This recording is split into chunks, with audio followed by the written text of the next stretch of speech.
Force के atomic model में last video में हम लोगों ने पढ़ा था कि velocity of the electron orbiting in its orbit around the nucleus क्या होती है और उसके इलेक्ट्रॉन्स की ऑर्बिट की रेडियस क्या होती है, वो हमने पढ़ा था।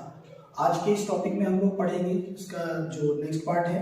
तो इसमें हम पढ़ेंगे कि energy of the electrons while revolving around the nucleus. तो एनर्जी ऑफ इलेक्ट्रॉन में सबसे पहले हम पढ़ेंगे यहाँ पर पोटेंशियल एनर्जी, फिर काइनेटिक और फिर टोटल एनर्जी। ठीक है, तो energy of electron while revolving around the nucleus. तो सबसे पहला नंबर आता है यहाँ पर पोटेंशियल एनर्जी का। ठीक है, तो पोटेंशियल एनर्जी जो होती है ये हमने देखो इलेक्ट्रोस्टैटिक में भी पहले पढ़ रखा है। कोई भी दो चार्ज पार्टिकल है तो उसके बीच की पोटेंशियल एनर्जी क्या होगी, 1/4 epsilon not Q1 Q2 upon R। तो यहाँ पर दो चार्ज कौन से हैं, एक न्यूक्लियस है जिसके ऊपर पॉजिटिव चार्ज है और एक इलेक्ट्रॉन है जिसके ऊपर नेगेटिव चार्ज है। तो यहाँ पर इनके बीच में जो पोटेंशियल एनर्जी बनेगी वो होगी 1/4 पाई एप्सिलॉन नॉट।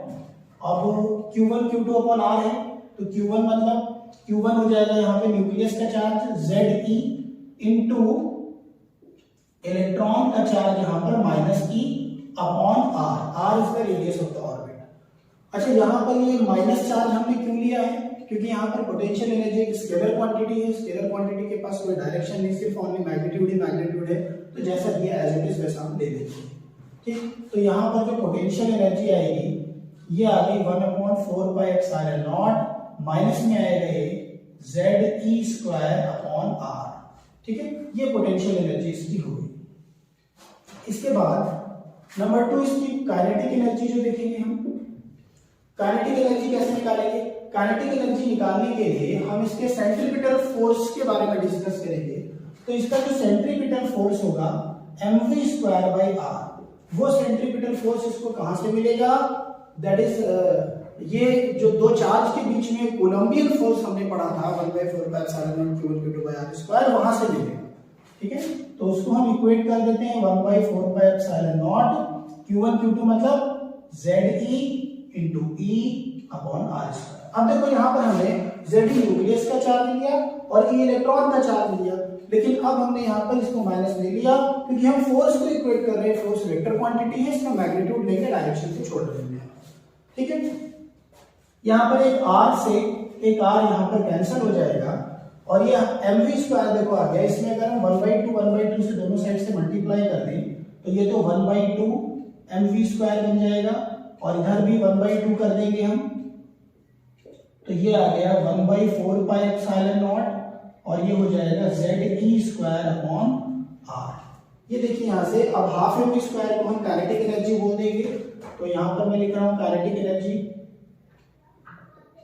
तो ये काइनेटिक एनर्जी हो जाएगी 1/2 इंटू, अब देखो ये हाफ ये हो गई, पहले इसको लिख के बॉक्स में बंद कर देंगे 1/4 pi epsilon nought ZE square upon R। ठीक है, ये काइनेटिक एनर्जी है। यहां से अगर हम पोटेंशियल एनर्जी को कंपेयर करें, ठीक है, तो वैसे पोटेंशियल एनर्जी नेगेटिव है, लेकिन अगर हम ओनली मैग्नीट्यूड की बात करें तो हम यहां पर लिख सकते हैं कि kinetic energy will be equal to potential energy by 2। लेकिन ये पोटेंशियल एनर्जी को हमें मॉड में लिखना पड़ेगा, इसकी पॉजिटिव वैल्यू लेनी पड़ेगी क्योंकि यहाँ पर माइनस साइन लगा है, नेगेटिव आ जाता। तो ये काइनेटिक एनर्जी और ये पोटेंशियल एनर्जी इसकी हो गई। अब हम यहाँ पर इसकी टोटल एनर्जी देखेंगे। तो टोटल एनर्जी थर्ड पार्ट में लिख रहा हूं मैं, टोटल एनर्जी। तो यहां से टोटल एनर्जी क्या निकलेगी, total energy of the electron while revolving around the nucleus. तो ये जो टोटल एनर्जी होगी इसको E से लिख देंगे और ये होगी हमारी kinetic energy plus potential energy. ठीक है, kinetic energy plus potential energy, इन दोनों को ऐड करने पर हमारा आंसर आएगा। तो इसको इरेज करके यहां पे लिखता हूं मैं। फिर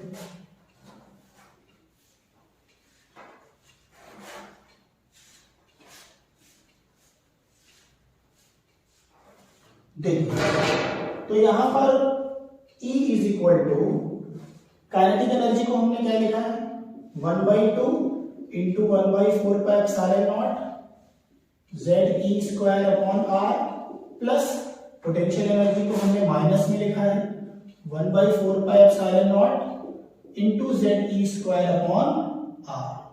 ठीक है, तो यहां से जब हम इसको कैलकुलेट करेंगे तो ये देखो हमारा क्या आ जाएगा 1/2 ये और ये 1/4πε0 ZE²/R कॉमन निकालेंगे तो ब्रैकेट में बचेगा 1/2 -1 1/2 -1 मतलब माइनस का 1/2 हो जाएगा।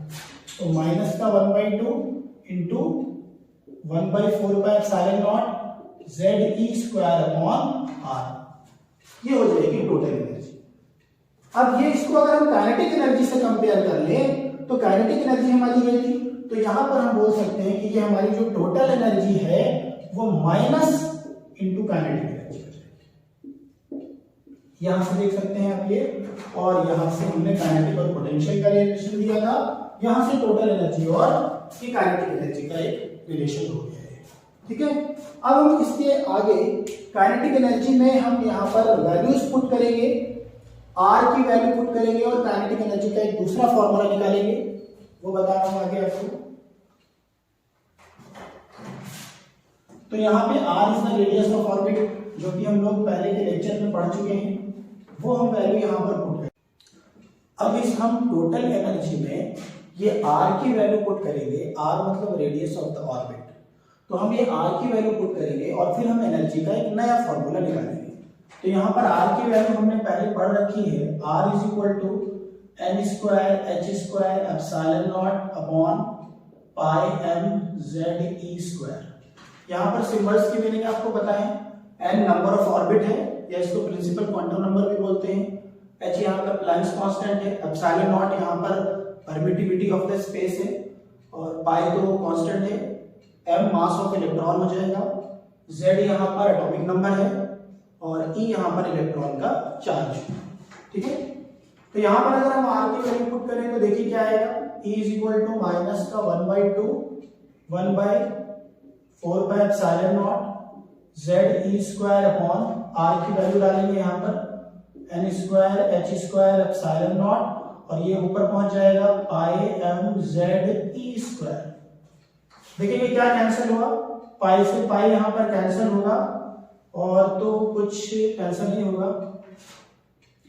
तो ये यहां से आ जाएगा माइनस का, और 4 ये 4 को 2 से मल्टीप्लाई कर देते हैं, 8ε0 n² h² नीचे बनेगा और ऊपर बनेगा Z² m e⁴।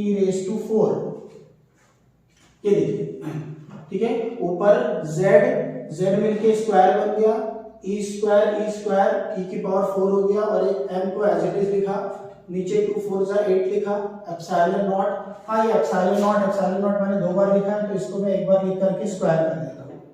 ठीक है, और ये n² h² ये बन गया हमारा, ये हमारी यहाँ पर टोटल एनर्जी आ गई।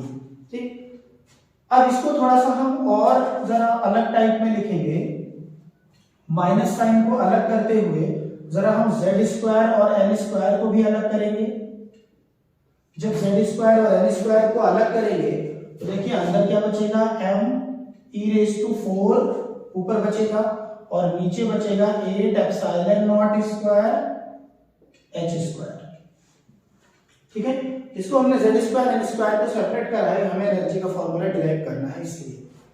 अब हम इसमें क्या करते हैं, इसमें हम hc से मल्टीप्लाई कर देते हैं और hc से डिवाइड भी कर देते हैं साथ में, hc से मल्टीप्लाई और hc से डिवाइड कर देते हैं, तो यहां पर हमारा आ जाएगा माइनस का hc Z²/n² और ब्रैकेट में आएगा m e⁴ upon 8ε0² h³ c। ठीक है, ये यहां पर वैल्यू आ जाएगी। अब हम देख रहे हैं कि जो ब्रैकेट में कांस्टेंट वैल्यू लिखी है, इस कांस्टेंट वैल्यू को हम बोलते हैं रिडबर्ग कांस्टेंट। ये जो हमारी एक कांस्टेंट वैल्यू है, इस कांस्टेंट वैल्यू को हम बोलते हैं रिडबर्ग कांस्टेंट।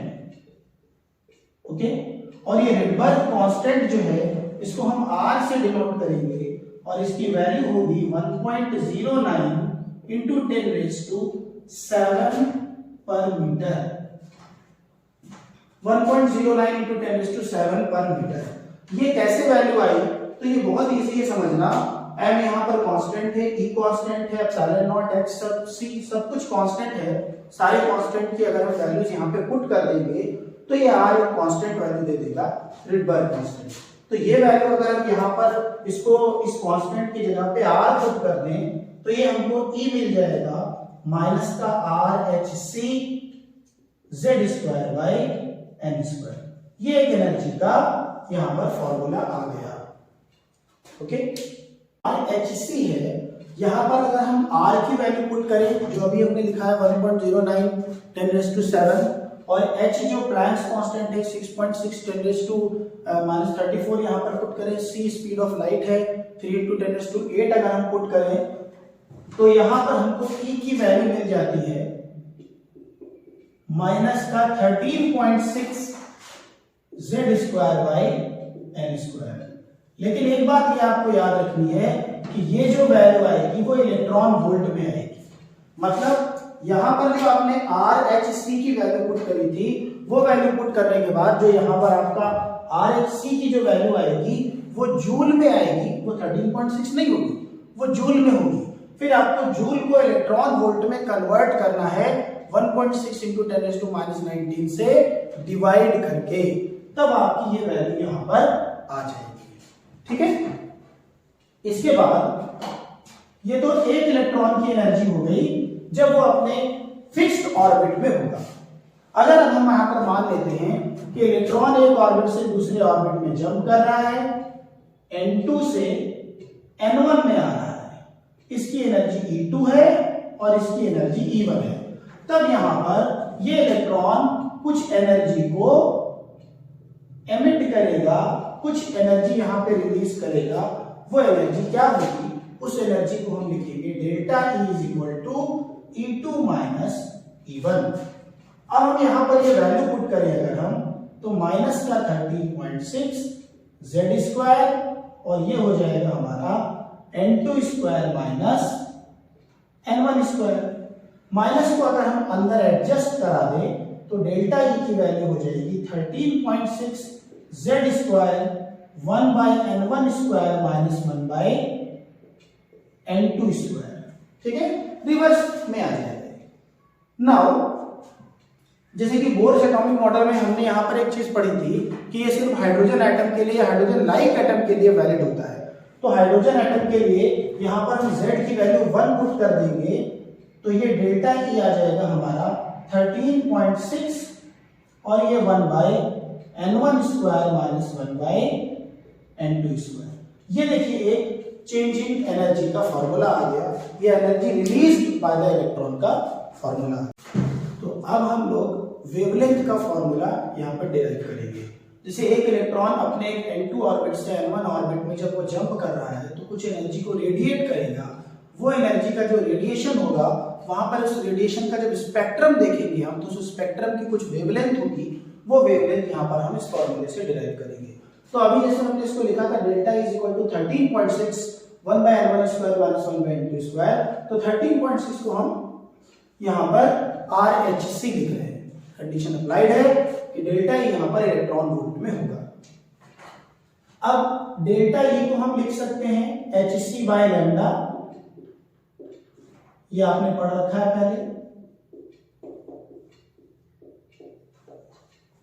डेल्टा E अगर इलेक्ट्रॉन वोल्ट में है तो E is equal to Hc by lambda अगर हम लिखते हैं तो लैम्डा यहां पर हमारा एंगस्ट्रॉम में होना चाहिए। ठीक है, तो Hc से Hc कैंसिल हो गया, तो यहां से 1/λ is equal to R 1/n1² minus 1/n2², ये वेवलेंथ का फॉर्मूला है।